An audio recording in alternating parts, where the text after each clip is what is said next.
ورحمة الله وبركاته. إن الحمد لله نحمده ونستعينه ونستهديه ونستغفره ونعوذ بالله من شرور أنفسنا وسيئات أعمالنا. من يهده الله فلا مضل له ومن يضلله فلا هادي له. أشهد أن لا إله إلا الله وحده لا شريك له وأشهد أن سيدنا محمدا عبده ورسوله. اللهم صل وسلم وبارك على رسولنا محمد وعلى آله وأصحابه أجمعين. قال رب اشرح لي صدري ويسر لي أمري واحلل عقدة من لساني يفقه قولي. رب زدنا علما وارزقنا فهما. أما بعد. Alhamdulillah, kita rafakkan puji dan syukur kepada Allah Ta'ala di atas segala rahmat dan kurniaannya. Pada malam ini kita masih lagi diberikan taufik dan hidayah oleh Allah Ta'ala untuk dapat sama-sama kita diberikan peluang untuk kita menyambung kembali pengajian dan pembelajaran kita menerusi kitab Riyadhus Salihin, dan insya-Allah kita akan masuk kembali pada fasal sambungan berkenaan dengan tajuk aturan minum dan sunnah bernafas di luar air dan sunnah memberikan sisanya pada sebelah kanan.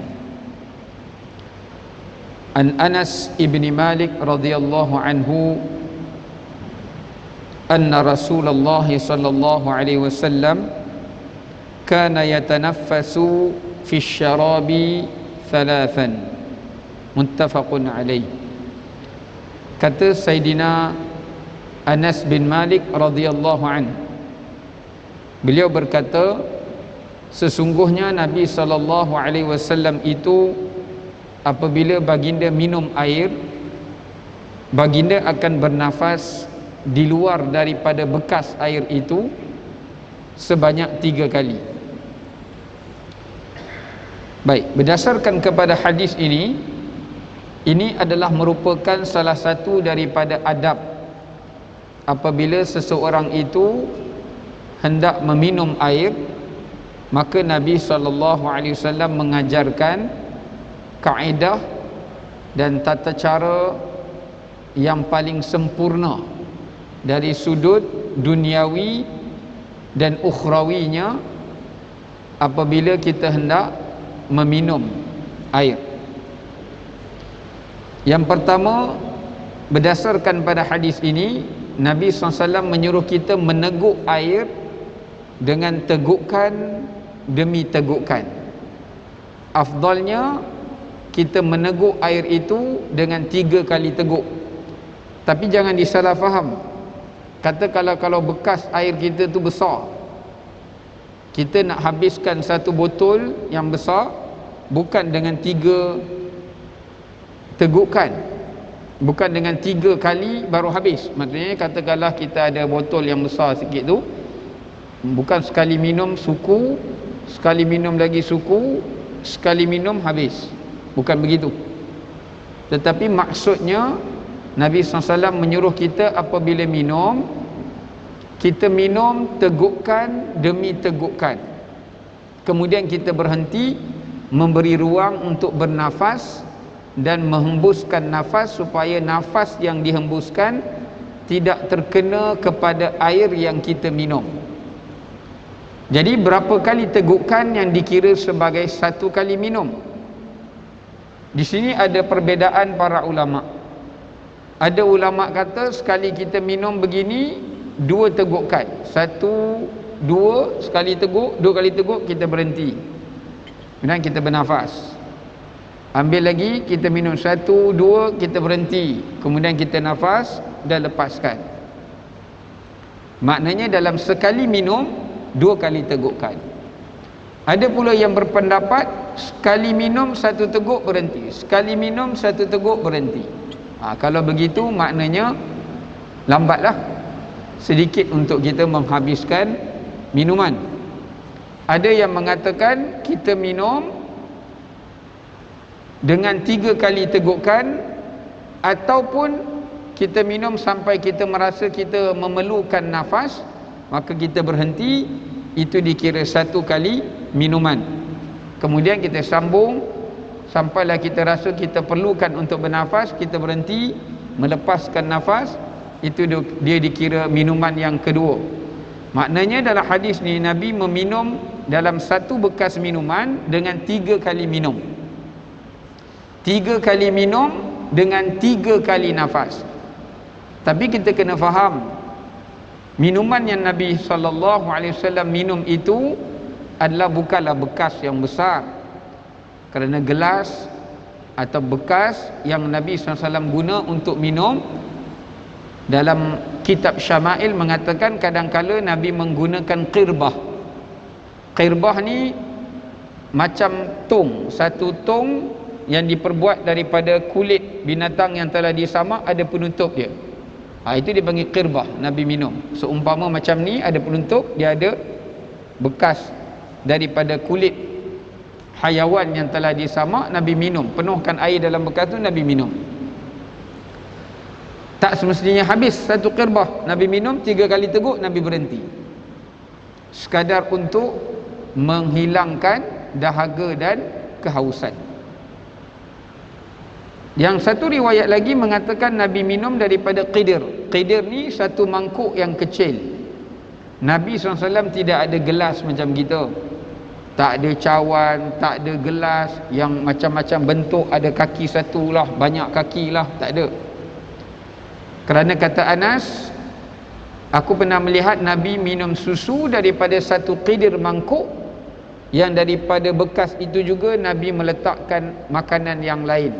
Jadi Nabi basuh, Nabi bubur susu, Nabi minum daripadanya dengan 3 kali minuman dan 3 kali nafas.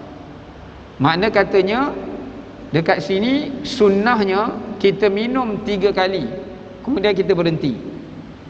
Kalau kita rasa dahaga belum hilang, kita sambung lagi buat 3 kali, kemudian kita berhenti. Itu kaedah. Sama ada kita nak masa sekali minum tu 2 kali teguk atau 3 kali teguk. Tapi afdalnya ulama kata tidak melebihi 3 kali teguk. Sebab biasanya kalau 1, 2, 3, 4, biasanya kadang-kala ruang untuk kita bernafas itu agak terhad kalau kita sekali minum banyak tegukannya. Sebab tu afdal 3 atau kurang daripada 3 dan tidak melebihi daripada 3 kali.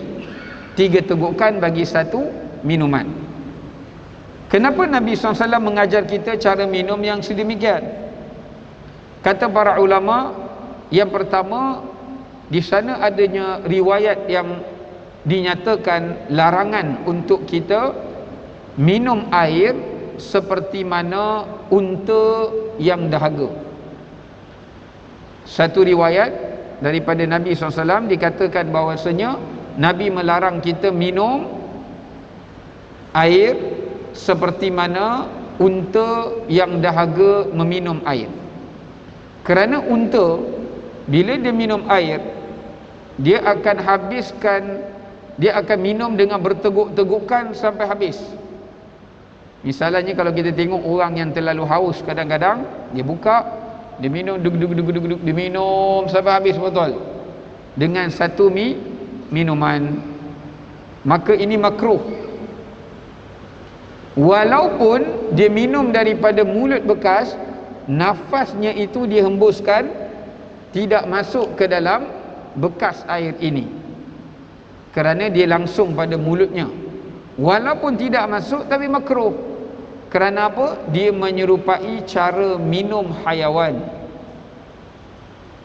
Kerana Nabi SAW nak mengajarkan kepada kita, manusia dia ada kemuliaan dia sendiri. Jadi bila manusia nak minum, maka hendaklah manusia itu tidak minum seperti mana cara minumnya hayawan. Kerana manusia itu lebih mulia daripada hayawan. Maka sebab itu Islam melarang kita daripada menjatuhkan kedudukan dan martabat kita dan menyerupakan perbuatan kita dengan haiwan. Sebab itulah Nabi larang kita semua benda yang ada persamaan dengan haiwan. Nabi larang orang sujud dengan menjatuhkan lengan rapat ke tanah kerana ia menyerupai anjing. Nabi juga melarang beberapa cara duduk kerana dia menyerupai anjing. Kita duduk sambil menongkatkan kedua tangan, itu juga menyerupai cara duduk haiwan. Dan banyak lagi, kerana nak menunjukkan kemuliaan manusia itu, maka manusia tidak boleh menyerupakan perbuatan, pergerakan, cara minumnya seperti mana haiwan. Nombor dua, hikmahnya kata para ulama, mengelakkan daripada minum berteguk-tegukan itu dengan sekali minum untuk mengelakkan daripada mudarat. Mudarat kerana takut tersedak, takut air itu tersedak dan masuk ke saluran pernafasan yang boleh mendatangkan mudarat pada nyawa seseorang itu. Ya, ini juga salah satu daripada asbab kenapa Nabi SAW melarang. Nombor tiga, kalau kita minum daripada bekas yang terbuka begini, bila kita minum dengan tegukan demi tegukan dan kita menghembuskan nafas, nafas itu masuk ke dalam air yang terbuka tadi. Dalam satu kajian, dulu ulama kata nak mengelakkan daripada nafas kita ni mengotori air minuman. Tapi sekarang dah ada teknologi. Para kedoktoran, ahli-ahli perubatan, mereka mengkaji, ahli-ahli kimia, mereka mengkaji, kita menghembuskan karbon dioksida. Bila kita menghembuskan, dia masuk ke dalam air, sedangkan air ini dia daripada H2O. Jadi bila dia bergabung, hasil daripada tindak balas itu, dalam kajian mengatakan dia menghilangkan khasiat air dan mineral ataupun alkali yang ada pada air, dan dia mengubahkan sifatnya menjadi asid yang buruk, asid yang tidak baik. Maka bila kita minum, maka air minuman itu tidak mendatangkan manfaat dari sudut kesihatan bagi tubuh badan kita. Itu antara hikmah kenapa Nabi SAW melarang kita bernafas di dalam air yang kita minum. Dan juga ulama qiyaskan, tak ada hadis tapi ulama qiyaskan, kalau kita saat minum, hidung kita menghembuskan nafas kena pada air, ulama qiyaskan kalau itu dilarang, termasuk qiyasnya kita meniup air. Minum air panas, kita tiup, lepas tu kita minum, itu juga makruh. Sebab tu orang tua-tua dulu dia tak bagi tiup, dia suruh ambil piring ni, tuang air, kemudian biar je. Nanti bila dia agak suam, baru kita minum gitu. Dan sebab itu ulama melarang kita dengan makruh untuk makan makanan yang terlalu panas, kerana dia boleh merosakkan lidah, yang mana kita nak sebut bacaan makhraj, nak menyebut sebutan huruf, ya, dan dia merosakkan deria lidah, jangka hayat deria lidah, sel-sel deria lidah. Dan juga dalam masa yang sama ia dimakruh kerana makan benda yang panas, kerana kita akan meniupnya. Kalau kita bakar grill panas, kita terus nak masuk mulut, kita tiup, kita makan. Sedangkan dalam rongga mulut kita ini, para ulama mengatakan penuh bakteria, mikroorganisma, lebih daripada 2 juta bakteria. Sebab itulah Islam ajar kita, tuan-tuan, sehari 5 kali kita ambil wuduk kena kumur mulut. Sehari 5 kali kita ambil wuduk, kita kena kumur mulut. Islam ajar. Maknanya nak membersihkan bakteria yang ada di dalam mulut kita, Salah satu caranya dengan kita berkumur ketika kita mengambil wuduk. Selain daripada Islam menyuruh kita bersugi atau berus gigi, Islam juga menyuruh kita untuk berkumur-kumuran. Sebab tu kalau tuan-tuan pakai mask ni, walaupun tutup, tuan-tuan nak bercakap, tuan-tuan nak pakai banyak kali, dia akan jadi tempat bakteria terkumpul. Kadang-kadang dia boleh merosakkan kulit muka kita. Tidak baik. Nah, tu biasa orang pakai, orang buang. Yang orang tak pakai berkali-kali, kecuali kalau yang boleh dibasuh dan sebagainya lah, ya. Itu antara hikmah yang Allah Ta'ala syariatkan kenapa perlu untuk kita bernafas di luar daripada bekas yang kita minum padanya air. Lagi satu ulama mengatakan, kenapa Nabi ajar kita minum bernafas di luar? Kerana dulu ulama tak mengkaji dari sudut perubatan. Ulama kata hikmahnya lebih arwah. Apa dia arwah? Arwah maknanya lebih menghilangkan haus. Cara kita minum ikut Nabi SAW minum, walaupun 3 kali tiga kali minum dengan bernafas di luar daripada tempat kita minum, dia adalah kaedah yang paling efektif, paling berkesan untuk menghilangkan rasa haus. Berbanding kita minum banyak macam ni, kita ingat dia boleh hilangkan haus, tetapi dia tidak menghilangkannya. Itu antara hikmah. Baik, kita lihat hadis yang kedua.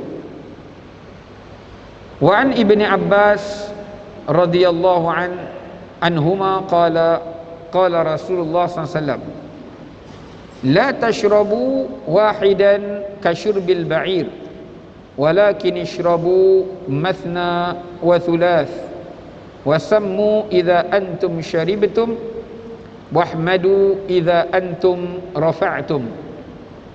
Hadis riwayat At-Tirmidzi. Kata Abdullah ibnu Abbas radhiyallahu anhuma, Rasulullah sallallahu alaihi wasallam bersabda, janganlah kamu minum sekaligus bagaikan unta. Ni yang saya sebut tadi tu. Jangan kita minum sekali togokkan habis terus air, itulah unta. Lepas tu ada banyak perkara Nabi larang kita menyerupai unta. Contoh, sebahagian kaul ulama, Nabi larang kita menyerupai unta seperti kita daripada i'tidal nak turun ke sujud, kita menurunkan tangan dahulu. Ia menyerupai unta. Melainkan bagi orang yang uzur, dia sakit lutut. Kemudian Nabi larang kita menyerupai unta seperti unta dia suka duduk di satu-satu tempat dan dia tak beralih. Itu pun banyak juga unta kat masjid ni. Bila dia datang masjid, dia duduk satu tempat, dia tak suka beralih. Ini juga perangai unta. Kerana Nabi SAW menyuruh kita memperbanyakkan tempat yang kita duduk supaya memperbanyakkan saksi. Contoh, kalau kita semayang, kita nak semayang lagi, kita alih. Itu baru tak unta. Tapi kalau kita semayang, dia bangun, dia semayang di tempat sama, itu menyerupai unta. Kerana Nabi menyuruh kita memperbanyakkan tempat duduk supaya dia menjadi saksi kepada kita pada hari kiamat. Itu antara beberapa perkara yang Nabi SAW melarang kita menyerupai unta. Antara lainnya, minum dengan sekali teguk, minuman dengan beberapa tegukan sampai habis. Itu pun sifat unta. Sebaliknya kata Nabi SAW, minumlah 2 atau 3 kali.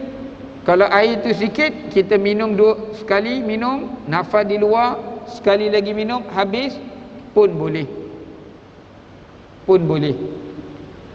Ataupun 3 kali nafas di luar pun boleh. Atau 5 kali, tengok berapa besar lah, 10 kali, tapi buat 3 sampai habis. Katakan kita dapat 11 kali nak habiskan satu bekal besar, tak ada masalah. Yang penting kita nafaskan ia di luar dan tidak menghembuskan nafas yang terkena kepada air yang diminum. Kemudian Nabi berpesan, ketika kamu hendak minum, kamu sebutlah nama Allah. Kata Imam Nawawi, bila Nabi sebut wasammu idza antum syaribtum, dan sebutlah nama Allah bila kamu hendak minum. Jadi ada dua pandangan ulama dekat sini. Yang pertama, kita sebut nama Allah, kemudian kita minum sampai habis. Itu dipanggil kadar kifayah, kadar yang mencukupi. Kaedah yang kedua, tuan-tuan minum 3 kali tegukan. Bismillah, 1 nafas, 2 nafas, 3 nafas. Nak minum lagi, Bismillah, 1 nafas, 2 nafas, 3 nafas. Berhenti, nafas di luar. Bismillah, sambung sampai habis. Itu kaedah kedua. Atau kaedah ketiga, setiap kali minum Bismillah. Jadi tengok berapa rajin kita lah. Kalau nak kira setiap kali minum Bismillah, kalau kena dengan teh tarik tak ada Bismillah dah. Dia satu cawan tu dah habis 2 cawan baru teringat Allah, lupa baca Bismillah. Dah habis 2 cawan lah. Ni teh tarik punya penangan. Bubuh pula teh tarik halia. Kau pula memang habislah, innalillah je dah tinggal. Bismillah tak ada lah. Jadi itu yang afdal. Ya, itu yang afdal. Kemudian Nabi kata wahmadu idza antum rafa'tum. Dan bila kamu dah letakkan bekas minum, kamu sebutlah alhamdulillah. Kaedahnya pun sama. Minum, bismillah, minum sampai dah habis semua, ikut kaedah tadi, alhamdulillah. 1. Nombor 2, minum 3 kali tadi. Bismillah, minum 1 nafas, 2 nafas, 3 nafas, alhamdulillah. Bismillah, minum 1 nafas, 2 nafas, 3 nafas, alhamdulillah. Atau setiap kali minum bismillah, habis alhamdulillah. Bismillah, alhamdulillah. Jadi terpulang mana yang lebih kita mampu. Kaedah pertama ke, kaedah kedua ke, kaedah yang ketiga. Yang takutnya tak ada kaedah. Dia pakai kaedah dia je. Bismillah tak ada, alhamdulillah pun tak ada. Dan sekali yang tinggal innalillah. Maknanya syaitan minum bersama dengan dia lah. Baik. Kenapa? Sebab ada dalam satu hadis, baginda mengatakan tidak ada benda yang lebih Allah sukai daripada hambanya, melebihi daripada apabila seseorang hamba itu minum, dan selesai dia minum, dia menyebutkan alhamdulillah. Dalam banyak-banyak tempat kita menyebut alhamdulillah, yang paling Allah suka ketika kita minum. Kenapa? Kita bangun tidur pun kita kena sebut alhamdulillah. Kita dapat rezeki pun kita kena sebut alhamdulillah. Kita makan pun kena sebut alhamdulillah. Kita minum pun kena sebut alhamdulillah. Tapi dalam banyak-banyak tempat itu, ketika kita minum, itu di antara tempat ucapan yang paling Allah Ta'ala sukai daripada hambanya apabila dia menyebutkan alhamdulillah. Kerana hikmahnya, dalam banyak-banyak nikmat, semua nikmat kita kena syukuri, kita kena sebut alhamdulillah.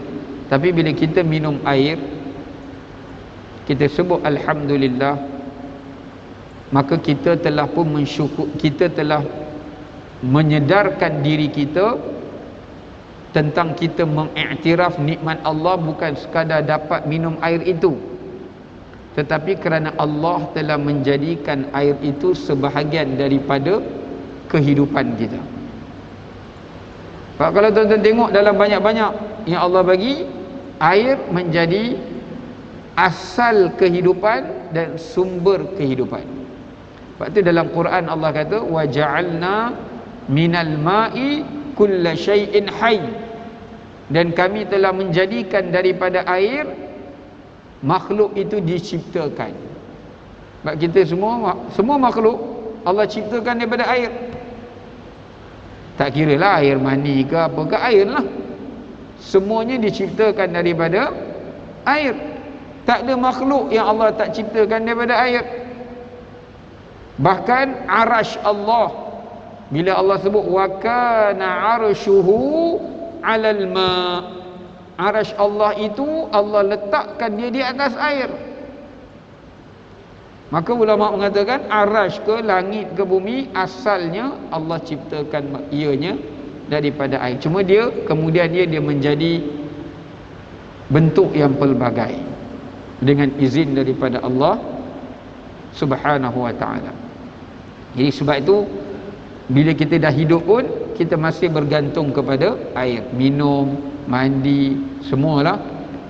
Ya, menunjukkan kita bukan mensyukuri pada dapat minum tu saja, tapi mensyukuri di atas nikmat Tuhan yang mengurniakan air. Sebab tu dalam surah Al-Mulk yang tuan-tuan baca setiap malam tu, antara nikmat yang Allah sebut dalam surah Al-Mulk, qul ara'aitum in asbaha ma'ukum ghaura faman ya'tikum bima'in ma'in. Allah kata cuba tanya manusia tu, cuba tanya manusia, in asbaha ma'ukum ghaura, kalau aku lenyapkan semua air, hujan tak turun, laut jadi kering, sungai jadi kering,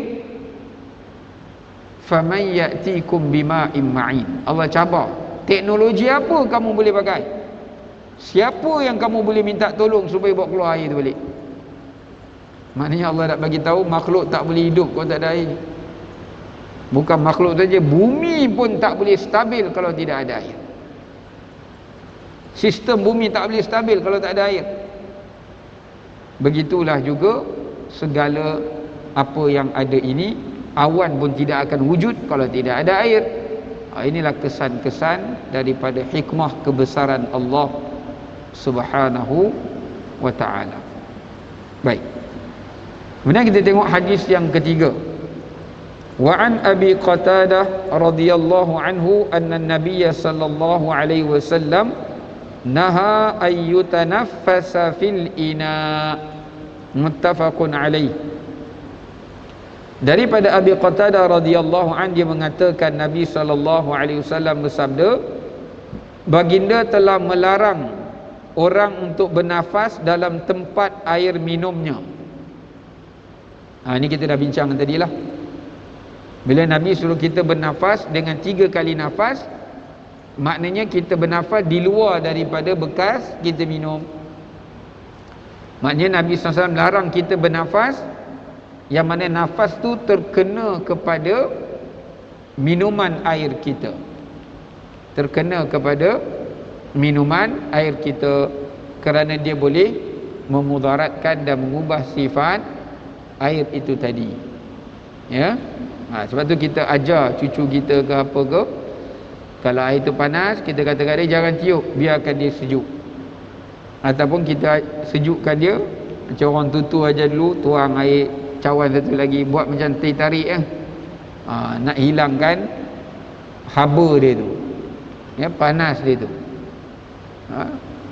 Bukan dengan cara meniupnya. Kerana Nabi melarang untuk kita bernafas di dalam bekas yang terkandung padanya air. Sebahagian ulama mengkiaskan juga pada makanan. Macam kita makan benda panas kita tiup, atau kita makan benda panas yang dekat dengan mulut kita, macam mangkuk kita bawa datang dekat dengan mulut kita, makan Maggi ke makan apa ke, sambil kita tarik tu kita bernafas, ia masuk ke dalam bekas makanan itu tadi, ya.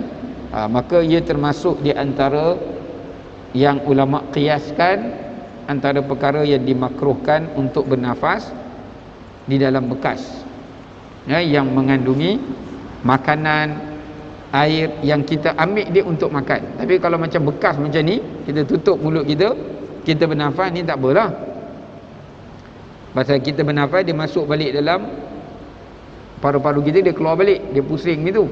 Ini jika dia pada makanan ataupun pada minuman. Ya, pada makanan ataupun pada minuman. Baik, kemudian hadis yang keempat. Wa an Anas ibn Malik radhiyallahu anhu anna Rasulullah sallallahu alaihi wasallam utiya bilabanin qad shiba bima'in wa an yaminahu a'rabi wa an yasarihi Abu Bakr as-Siddiq radhiyallahu an fashariba thumma a'ta al-a'rabi wa qala al-ayman fal-ayman. Daripada Anas bin Malik radhiyallahu an, ia berkata Rasulullah sallallahu alaihi wasallam pernah diberikan kepada baginda, ada orang bagi kepada Nabi satu bekas yang mengandungi susu kambing. Ya, susu kambing yang telah dicampurkan dengan bima'in, shiba bima, bukan susu kambing yang asli. Ada susu kemudian dicampur bersamanya dengan air. Kenapa dicampur dengan air? Bukannya tak boleh minum susu kambing itu terus, kerana nak menunjukkan sedikitnya susu kambing itu, jadi nak menjadikan dia banyak, dicampurkan ia dengan air. Nak menunjukkan sahabat dan Nabi SAW ni berkongsi di antara para sahabat. Nabi suruh ambil seorang sikit, tapi nak bagi kenyang minum susu tu, letak air, campur air, minum dapat banyak sikit. Ya. Dan Nabi berkongsi dengan para sahabatnya.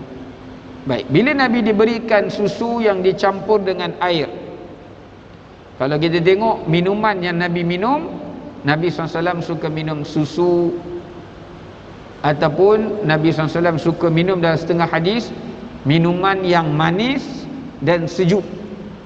Nabi suka minuman tu manis, hulwu al-barid, minuman itu manis lagi sejuk. Tapi manis tu bukanlah maksud terlalu manis, maknanya manis yang ada sedikit rasa manis dan kemudian sejuk. Yang ketiga, Nabi juga suka minum yang disebutkan sebagai kurma yang direndamkan semalaman untuk menjadi jus kurma, bukan campur susu. Yang orang duk jual tu jus kurma tu dia campur susu, tapi Nabi minum campuran kurma dengan air. Nabi rendamkan dia semalaman sampai lerai dia, kemudian Nabi minum dan Nabi makan bersama-sama dengan kurma itu tadi untuk mengenyangkan. Kalau makan kurma saja mungkin tak kenyang, tapi bila kurma tu dah bercampur dengan air, maka bila kita minum, kita makan, dia lebih mengenyangkan. Dia lebih mengenyangkan. Itu antara minuman Nabi SAW. Dan kebanyakan Nabi minum air zam-zam lah ketika baginda berada di Mekah.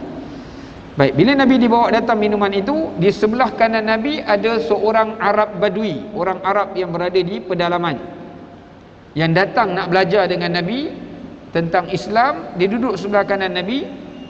Kemudian sebelah kiri Nabi Sayyidina Abu Bakar radhiyallahu anhu. Bila Nabi minum air, semua sahabat akan berebut minum daripada sisa bekas air minuman Nabi SAW.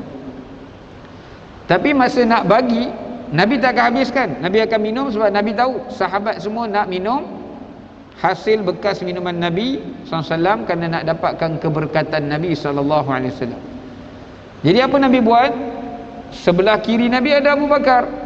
Nabi sayang Abu Bakar, tapi Nabi tak bagi Abu Bakar dulu, sebab Abu Bakar duduk di sebelah kiri Nabi SAW, kerana biasa Abu Bakar duduk kanan. Tapi sebab tetamu datang, Abu Bakar duduk di sebelah kiri. Bagi Arab Badui yang nak baru belajar tentang Islam, duduk sebelah kanan. Maka selesai Nabi minum, Nabi bagi kepada Arab Badui itu terlebih dahulu, sambil Nabi bersabda, mulakan dengan kanan, kanan diberikan pula kepada kanan. Abu Bakar dapat minuman yang paling last daripada sisa minuman Nabi SAW. Batu sejak hari itu Abu Bakar kata dalam tambahan riwayat, aku tidak lagi duduk di sebelah kiri. Pasal apa? Takut dapat last. Kalau dapat last tu ada sisa tak apa. Takut sebelum sampai ke dia habis dah. Itu menunjukkan tentang kepentingan kita mendahulukan yang kanan sebelum yang kiri. Kalau kita nak beri sesuatu benda, kita mulakan orang yang duduk di sebelah kanan berbanding yang duduk di sebelah kiri. Baik, wallahu taala alam, kita tangguh sekadar itu. Assalamualaikum warahmatullahi wabarakatuh.